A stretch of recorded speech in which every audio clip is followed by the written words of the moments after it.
Shalom, selamat pagi, salam sejahtera buat kita semua. Bertemu kembali bersama saya, Ibu Lucia Susi Elianti, dalam Pendidikan Agama Katolik dan Budi Pekerti kelas 10 SMA. Hari ini kita akan belajar bersama tentang peran Roh Kudus bagi gereja. Sebelum kita belajar bersama, marilah kita memulai pelajaran kita hari ini dengan berdoa. Dalam nama Bapa, Putra, dan Roh Kudus. Amin. Ya Roh Kudus, terima kasih atas bimbingan dan penyertaan-Mu kepada kami. Hadirlah di tengah kami, urapilah kami, agar berkat daya dan rahmat-Mu, hati dan pikiran kami semakin terbuka, sehingga lebih mengenal Bapa dan kehendak-Nya, sebagaimana yang diwartakan Putranya Yesus Kristus. Amin.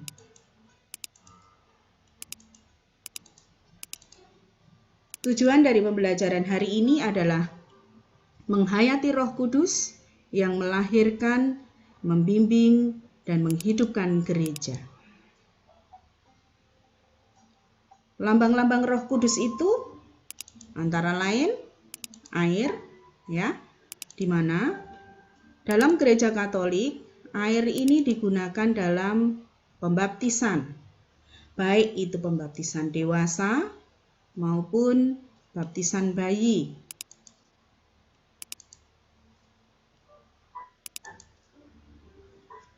Dalam upacara pembaptisan, air adalah lambang tindakan Roh Kudus. Karena sesudah menyerukan Roh Kudus, air menjadi tanda sakramental yang berdaya guna bagi kelahiran kembali dalam pembaptisan. Nah, daya guna itu adalah yang pertama, ya, orang yang dibaptis dibebaskan atau dibersihkan dari segala dosa, baik itu dosa asal maupun dosa pribadi. Kemudian daya guna yang kedua adalah diangkat menjadi anak Allah dan menjadi anggota gereja serta dicurai Roh Kudus. Kemudian yang kedua adalah urapan. Nah, urapan ini dalam gereja Katolik digunakan dalam penerimaan sakramen imamat, sakramen krisma, dan sakramen orang sakit, ya. Urapan dengan minyak suci dalam inisiasi Kristen melambangkan Roh Kudus. Dalam inisiasi Kristen, khususnya dalam sakramen penguatan atau disebut juga dengan sakramen krisma, ya. Dengan urapan minyak suci, seseorang dikuatkan dengan Roh Kudus. Kemudian lambang berikutnya adalah api, ya. Nah, api di sini, ya, seperti yang kita lihat adalah gambar yang pertama adalah api yang menyala. Kemudian gambar yang kedua ini adalah lidah api, ya. Nah, api di sini melambangkan daya transformasi perbuatan Roh Kudus. Roh Kudus dalam lambang api itu mengubah para rasul dalam peristiwa Pentakosta, ya. Mengubah para rasul yang dulunya penakut kemudian menjadi pemberani, ya, dan bersemangat untuk mulai menjadi saksi Kristus ke ujung bumi.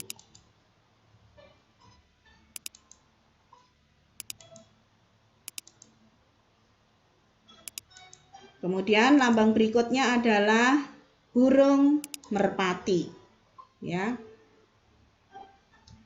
Nah, dalam peristiwa atau dalam lambang burung merpati ini pasti kita mengingat peristiwa Nabi Nuh, ya.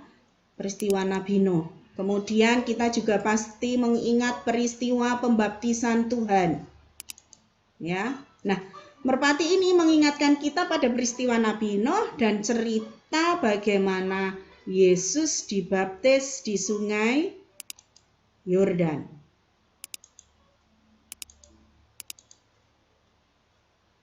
Pertanyaan pendalaman yang pertama.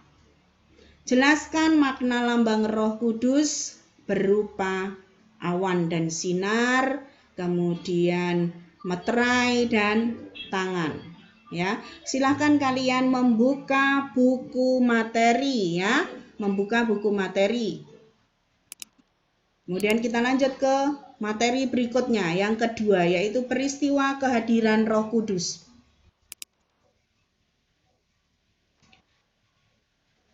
Peristiwa kehadiran Roh Kudus mengingatkan kita dalam peristiwa Pentakosta, ya. Nah, Pentakosta itu adalah suatu peristiwa di mana turunnya Roh Kudus ke atas para rasul. Tepat 50 hari setelah perayaan kebangkitan Tuhan kita yang mati di kayu salib demi menebus dosa-dosa kita. Dan setelah 10 hari kenaikan Tuhan, ya, Pentakosta pertama-tama suatu pesta bangsa Israel yang dirayakan 50 hari sesudah Paskah untuk mengenang pemberian 10 perintah Allah kepada Musa di Gunung Sinai.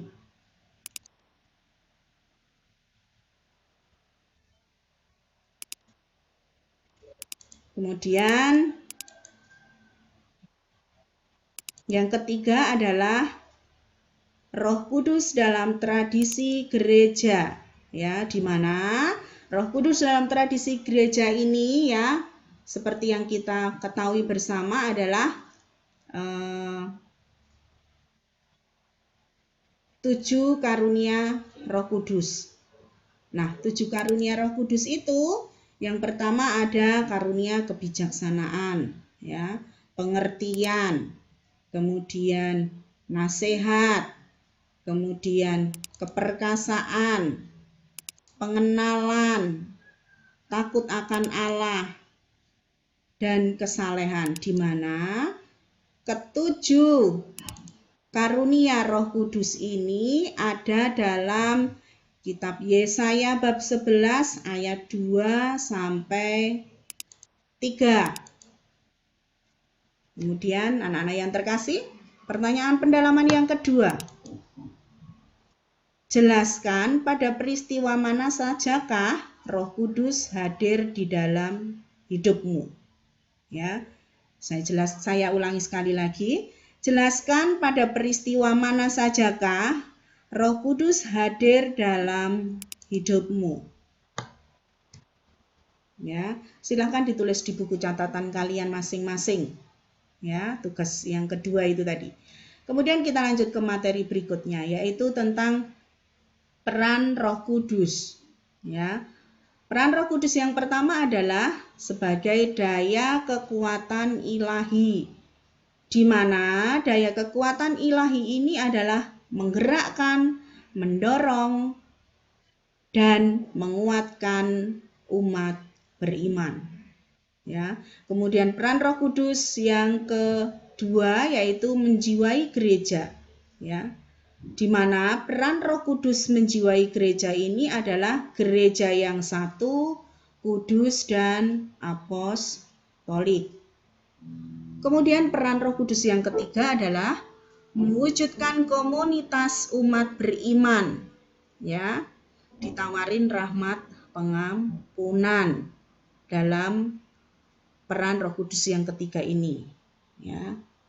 Kemudian yang keempat adalah menjadikan gereja Katolik dan apostolik.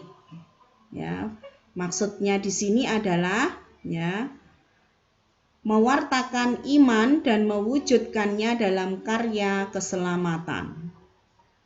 Kemudian peran Roh Kudus yang kelima adalah jiwa gereja yang hidup, ya, di mana dalam jiwa gereja yang hidup ini yaitu melaksanakan karya dan perkembangan gereja.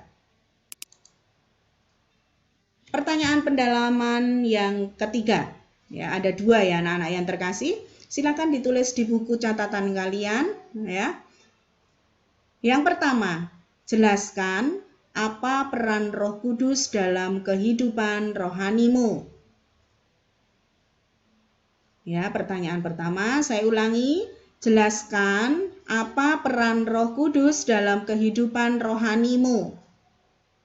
Kemudian yang kedua, buatlah kesimpulan dari pelajaran hari ini. Ya, pertanyaan pendalaman yang kedua saya ulangi, buatlah kesimpulan dari pelajaran hari ini. Baik, anak-anak, pelajaran kita hari ini tentang peran Roh Kudus bagi gereja sudah selesai. Marilah kita akhiri pelajaran kita hari ini dengan berdoa. Dalam nama Bapa dan Putra dan Roh Kudus. Amin.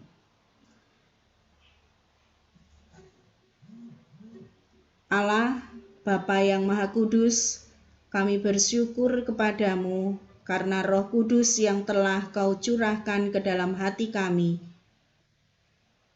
Kehadirannya dalam hati kami telah membuat kami menjadi bait kehadirat-Mu sendiri, dan bersama Dia pula kami telah Kau lahirkan kembali menjadi anak-anak-Mu.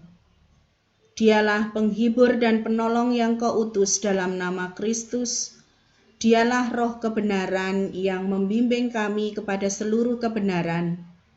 Semoga Dia mengajarkan segala sesuatu kepada kami dan mengingatkan kami akan firman yang telah dikatakan oleh Yesus, agar kami selalu dituntun oleh firman-Mu.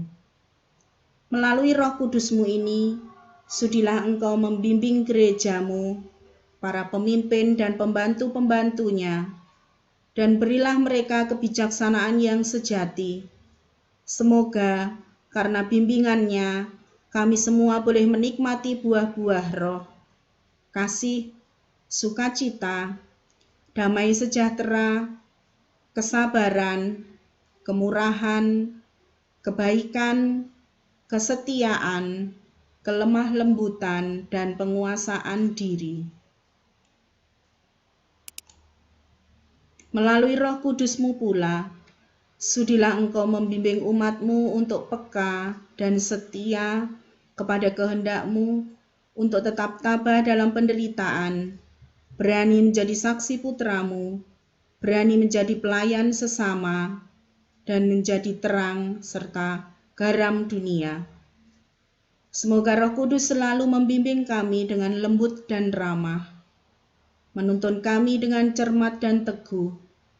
Semoga Ia menjadi daya ilahi di dalam kehidupan beriman dan bermasyarakat, dan menghantar kami masuk ke dalam kemuliaan surgawi untuk berbahagia abadi bersama Bapa dan Putra dan Roh Kudus. Amin. Dalam nama Bapa, Putra, dan Roh Kudus. Amin.